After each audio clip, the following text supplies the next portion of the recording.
Welcome to JoJo Recaps. The show opens up with some students of Sungjin High School playing football, while others are studying in the classroom.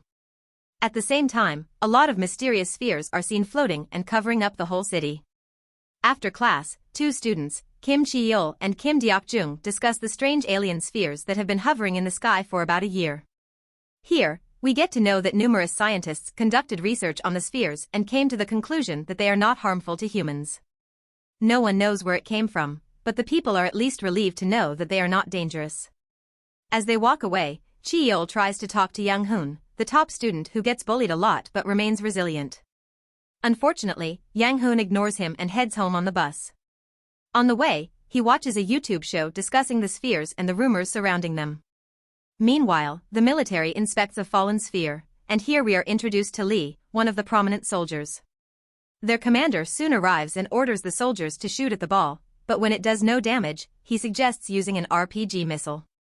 As soon as the soldier shoots at the sphere, a loud bang is heard.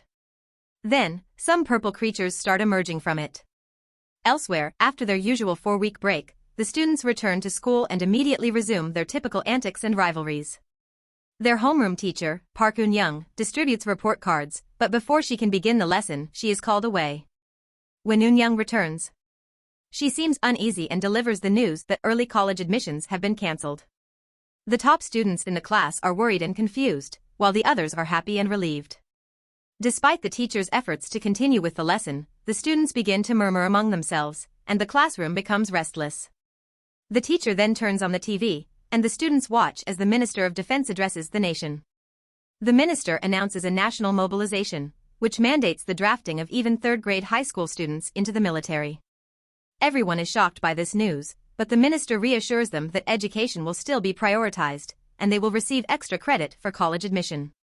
After this, the teacher explains to the students that only those who participate in military training will receive extra credits. After she leaves, the military arrives at the school to prepare for the training. The next morning, the students arrive at school with their favorite belongings, including makeup and non-essential items they think they cannot live without. The teacher then introduces First Lieutenant Lee as the class platoon leader. As the briefing begins, Lee informs everyone that the training will take place after regular classes. He also explains that from this day forward, the students will undergo military training for several weeks and will not be allowed to leave the school environment. Yu Zhong, the class president, is immediately appointed as the leader, while Chi-yeol is tasked with documenting everything during the training. Any student who goes against the commander's orders will face a point deduction as well as a penalty. After the explanation, Sergeant Wonbin directs the students to their respective dormitories. They put away their belongings and immediately gather to undergo training in the schoolyard. In the next scene, the soldiers distribute firearms to the students, but some express doubts about being trusted to handle them. A few try to showcase their experience with online games and start playing around with the guns.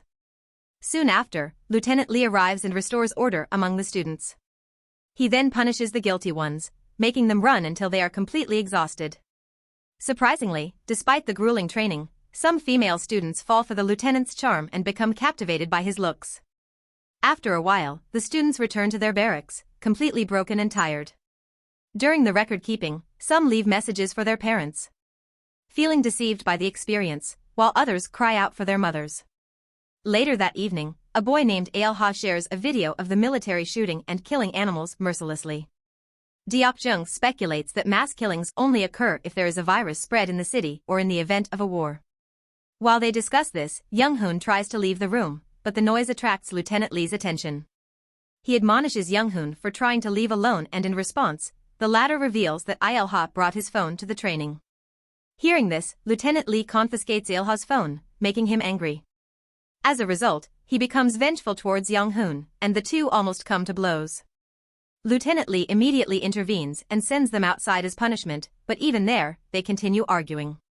Fortunately, Chi-yeol arrives and manages to defuse the situation before it escalates further. Just then, a giant sphere suddenly falls on the school building, landing in front of the three students. But instead of reporting it, they continue arguing, and in the heat of the moment, Kwon Ail-ha pushes Young-hoon toward the sphere.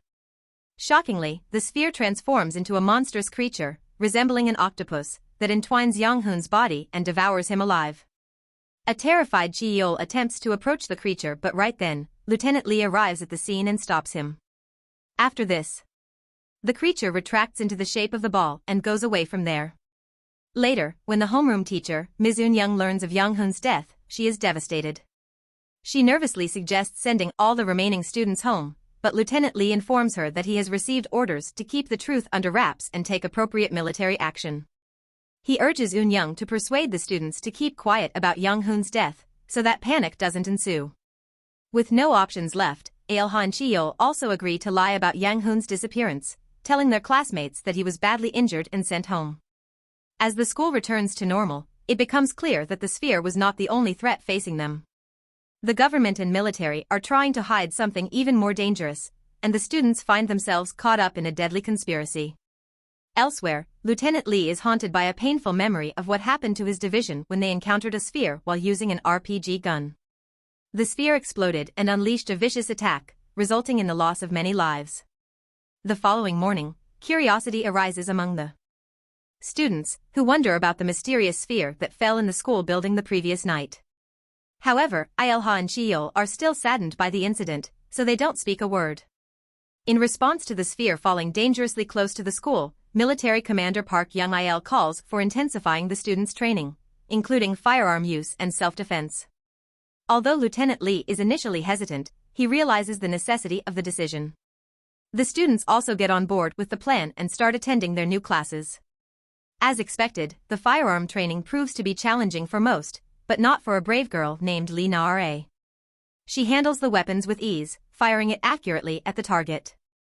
As the days pass, the training continues, with the students recording messages for their parents and learning essential life-saving skills like CPR. Gradually, they adjust to their new normal, while Cheol starts harboring a crush on Na-ra. One night, Cheol has a nightmare and seeks comfort from Lee Na-ra in the classroom. Afterward, they both return to their barracks, leaving Cheol's growing feelings for Na-ra more evident than before. In the next scene, Lieutenant Lee checks on the sphere that fell on the school grounds. It turns out the military has covered it with a hollow dome and frozen it, but they still know very little about the sphere. The following morning, the students prepare to leave the school premises to practice shooting with real bullets. As they walk the streets, they are surprised to find them empty. Not a single person is visible as far as the eyes can see. After a while, the training begins and the sound of gunfire initially scares the students, but they soon adapt. As expected, Na-ra performs exceptionally well, hitting the targets with the utmost confidence. Everyone is impressed by her performance, and she also receives praise from the soldiers. On their way back, Lieutenant Lee hears a sudden noise coming from the distance. So he orders everyone to stay together and wait. However, using this opportunity, two brats decide to visit a convenience store they passed on the way for snacks. On arriving, they find the place deserted, so they quickly grab some snacks they had been craving for. When teacher Park Eun-young finds out about this, she takes charge and quickly communicates with the soldiers to search for the missing students. Right then, another student, Kook Young-soo, gives her a lead that the brats might have gone to the nearby convenience store. So, without wasting any time, Eun-young rushes to find them along with a senior student, Kim Yu-young. Meanwhile, Lieutenant Lee and Sergeant Kim Won-bin notice a large crater made by the sphere and get worried.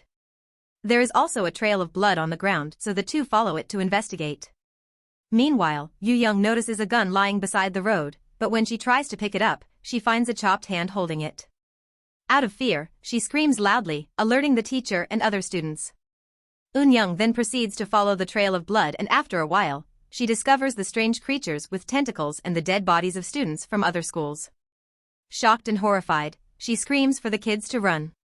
Startled by the chaos around, the creatures suddenly come alive and start attacking the group. Teacher Park Eun-young grabs a gun and shoots randomly at the creatures to protect the students, but she eventually runs out of bullets and gets killed by one of them. Another soldier who comes to their aid is decapitated by the spheres, leaving the students with no choice but to flee. As they run through the streets, they come across more dead bodies and spheres. Despite the chaos and confusion, the soldiers urge the students to keep moving and not give up. However, some students like Hana are overwhelmed with fear, especially after witnessing the death of their teacher. She locks herself in a car, refusing to let her friends inside. Fortunately, Sergeant Kim Won-bin is able to reunite most of the kids, but they still worry about the fate of those who are missing. Elsewhere, we see the brats enjoying a modest feast at the convenience store, oblivious to the chaos unfolding outside. As they prepare to leave, they spot one of the mysterious creatures and begin playing with it, unaware of the grave danger it possesses. Their playful attitude quickly dissipates though as it attacks them abruptly, making them realize that the sphere is not as harmless as it seems. Following this, an intense fight ensues as the brats struggle to keep themselves alive. In the end, however, they somehow manage to trap the creature in the freezer. To their shock, it becomes inactive under cold temperatures and eventually dies. Meanwhile, the other students are also fighting for survival, supporting each other in battling the strange monster creatures. They eventually reunite under the leadership of Lieutenant Lee and Kim Won-bin, but they are shaken to the core by what they have seen. Later, all of them gather at a place and Kim Won-bin updates Lieutenant Lee on the casualties and hands him a watch belonging to a dead soldier. He also reveals that he has given the students 3 bullets each to shoot at the creatures. After this, Lieutenant Lee addresses the students, explaining that the spheres are what he has been preparing them to fight against. Suddenly, he senses movement and leads the students with their weapons at the ready, only to discover that it's the 2 brats. Following this, a flashback reveals Lieutenant Lee's past, and how he initially objected to the military's plan to draft high school students but ultimately agreed to train them and give them a fighting chance. In the present, as the students arrive at their classroom, Hana apologizes to her friends for not opening the door earlier. However, the students are in a state of panic, with some of them hastily packing their belongings to leave. Hana tries to calm them down, but their fears have already taken hold. Fortunately, Lieutenant Lee arrives and commands them to sit down. He reminds them that it's dangerous outside and that school is the safest place to be. He also stresses that this is the only place where they can train to defend themselves. However, after he leaves, the students decide to vote on whether to stay or go home. All of them except Young-soo vote to leave. This is because he still wants to appear for the military test, so that he can get extra credit points. Unfortunately, this only angers the bully, Il-ha, and he starts a fight with Young-soo. As all this is happening, most of the students feel like the adults are manipulating them, causing them to feel frustrated and powerless. They vote again, but Young-soo still chooses to remain behind. So, Il-ha loses his temper and viciously attacks him once again. After the tense voting, Yu Young and Young Shin, the student leaders, meet with Lieutenant Lee to discuss the situation. However, the latter drops a bombshell that there is no home for them to go back to. He reveals that their parents are most likely in a shelter, and finding them will be near to impossible right now. The lieutenant then emphasizes that they are now soldiers in a war, and as such, they cannot afford to leave. Hearing this news, the other students are overwhelmed with anger and sadness. The night, the training resumes and Lieutenant Lee pushes the students to the point of exhaustion. Some of them even break down and plead that they cannot continue anymore. Later, as the students are lamenting their situation, Sergeant Kim Won-bin reassures them that they are doing everything to get rid of the creatures. Meanwhile, Lieutenant Lee goes to inspect the sphere that landed on the school ground and recalls how the military tried to create weapons that could destroy them. After countless trials and errors, they discovered that only depleted uranium ammunition can destroy the small spheres. Unfortunately, they did not have enough ammunition or soldiers, which led to the recruitment of high school students for the fight against the spheres. After dinner, the students hold a meeting to discuss their escape plans. Their first order of business is to send a group to confirm whether their parents have been taken to a shelter. Chi-yeol, who lives closest to the school, is chosen along with some other boys. Later, they try to execute their plan, but their attempt to sneak out is thwarted when soldiers spot them, and a long chase ensues before they are eventually apprehended. In response to the attempted escape, Lieutenant Lee punishes all of them, emphasizing that they are now soldiers, not privileged students. He warns them that desertion will result in a court-martial and execution. After this, the students return to their barracks, humiliated and angry. However, they are still not ready to give up on their escape plan. During a protest after lunch, Commander Park Young-il and his soldiers attempt to halt the students' exodus. He pulls out his gun and fires a warning shot, while Lieutenant Lee arrives to remind the students about the significance of the upcoming scholastic test. However, they remain unyielding, refusing to be swayed by the promise of credit points. In the midst of this commotion, a sphere suddenly drops, triggering a frenzied attack. Despite Lieutenant Lee's attempts to urge the students back to their classrooms, it is too late. The spheres have already descended upon them. The soldiers fight valiantly to fend off the assault while also safeguarding the students. Tragically, most of the students are unable to escape the onslaught, despite their efforts to assist one another. Commander Park Young-il chooses to abandon his men and flees in his car, only to meet a gruesome fate. As chaos ensues and more deadly spheres rain down upon them, Yu Young takes charge and mobilizes some of the students to make a run for the classrooms. Sergeant Wonbin, despite his best efforts, is unable to save a fellow comrade while Youngshin somehow manages to find his girlfriend and keep her safe. Thankfully, Na-ra proves to be a skilled and fearless soldier as she grabs a gun and shoots down the dangerous spheres with incredible accuracy. Her bravery saves many lives and inspires the others to keep fighting. With the situation becoming increasingly dangerous, Lieutenant Lee and Sergeant Wonbin strategize on how to lead the students to safety. They arm the kids and order them to grab their gear from the barracks, giving clear instructions and explaining their exit plan. Left with no choice, the students follow their lead, running towards the ground floor while Na-ra provides cover for them. After a while, they reach the military cars outside, and Lieutenant Lee orders them to run toward the trucks. Na-ra continues to provide cover as the students arm themselves and take aim at any threats. Sadly, not everyone makes it to the truck in time as a few students are left behind. The episode ends with Lieutenant Lee managing to stop the truck just in time for Sergeant Wonbin to jump on and drive off to safety.